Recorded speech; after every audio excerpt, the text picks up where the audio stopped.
وقتی در مورد موفقیت صحبت میکنی همه دوست دارن موفق بشن. کسی نیست که از موفقیت بدش بیاد. همه دوست دارن به خواستشون برسن. ولی وقتی موقع عمل کردن میرسه خیلی پا پس میکشن و میگن نمیشه، چون اونا خوب میدونن راحت نیست، باید بهاشو بپردازن، باید خیلی چیزها رو قربانی بکنن تا به خواستشون برسن. موفقیت دادنی نیست، به دست آوردنیه. اگر یک نفر یا چند نفر موفقیت بهشون داده شده، همه ما اینو متوجه میشیم که اونا به دست نیاوردن.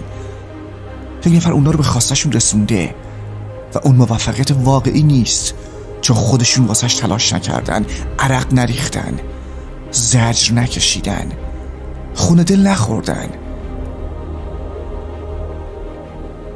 ولی شما میخوای موفق واقعی بشی، موفقی که ریشه داره، قویه، محکمه.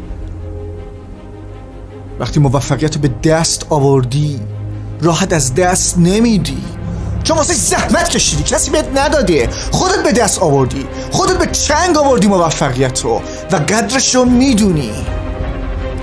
تو مسیر موفقیت کسی نمیدوه، کسی راه نمیره، همه دارن سینه خیز میرن، آروم آروم پیش میرن.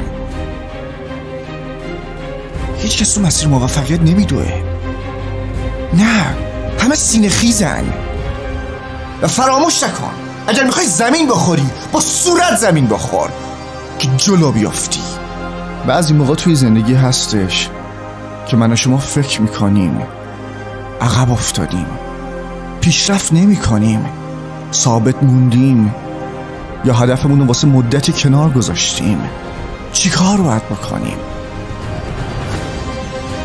پاسخ خیلی راحته، تو دوباره انجام بدی، همین الان دوباره انجام بدی، تصمیم بگیر که 100 بار دیگه انجام بدی.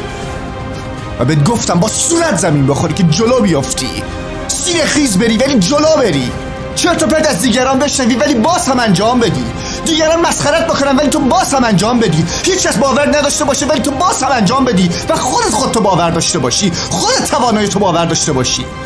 اگر هیچ کس باورت نداره ولی تو خودتو باور داشته باشی، وقتش که انجام بدی،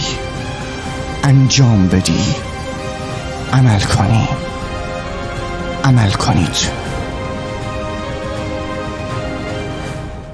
ایمان دانشراد.